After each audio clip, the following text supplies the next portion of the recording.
One might think with all the recently announced changes to visa renewals that the people in charge of TOPIK and the TOPIK website would be prepared for a large influx of people registering to take January's test. But apparently not. The last time I took the TOPIK test was the winter of 2014, so 6 years ago. I don't remember anything specific about the registration process, so I have to imagine that means it was fairly painless. This time, not so much. The registration to take the test in January is open only 3 days from December 10th through the 12th. I had made the decision that I wanted to take the test back at the end of October, and by the time I made that decision, it was too late, and there was no more registration for a new test until December. So I woke up in the morning, I got onto the TOPIK site, and a few minutes before 9 a.m. when registration opens, I decided to log in, and after I typed my name and password, it said there were 1,600 people ahead of me logging in. I guess that's a reasonable number of people to expect, but I don't know why it had to notify me of that or why it would take so long to process just my logging in. The process took 10 whole minutes to wait to happen. After I logged in, I clicked on the page to choose the TOPIK test I wanted to take, and that said there were 40,000 people ahead of me. And waiting for those 40,000 people took about 45 minutes. I feel like they really didn't anticipate the amount of demand for people taking the test next month. Anyway, finally, I got to the page to choose which test and which location I wanted to take it at. This time I'm taking TOPIK 2. The first time I took TOPIK 1 because all I needed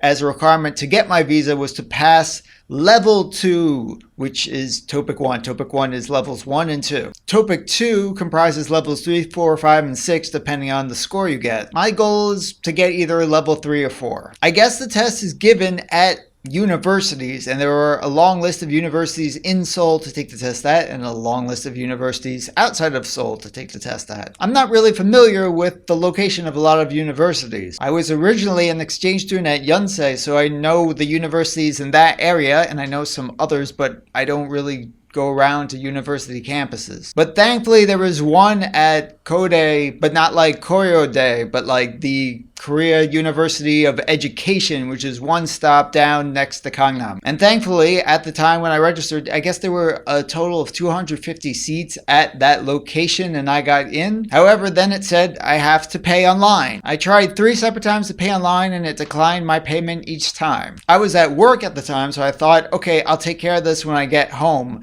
And that would have been a bad decision if I had actually stuck with it. Because on the website, the rules are that if you register for the test, you have to pay by 6 p.m. on the day that you tried to register. And banks close at 4 p.m. So instead, I printed out a receipt that I could take to the bank and I went there during my lunch break and I paid at the bank directly. Even though the TOPIK site requires my email when I registered, I never got a confirmation email that I registered for the test or that I paid, but it did say on the site when I logged in that I had completed my payment for the test. It's now been several days since that, still haven't gotten a confirmation email, haven't gotten any message on my phone. Not a good process, but I guess in TOPIK's defense, they did not make me have to use Internet Explorer. My test is on January 12th at around noon, a little bit after noon, but I probably should be there a little before noon. And now the studying begins.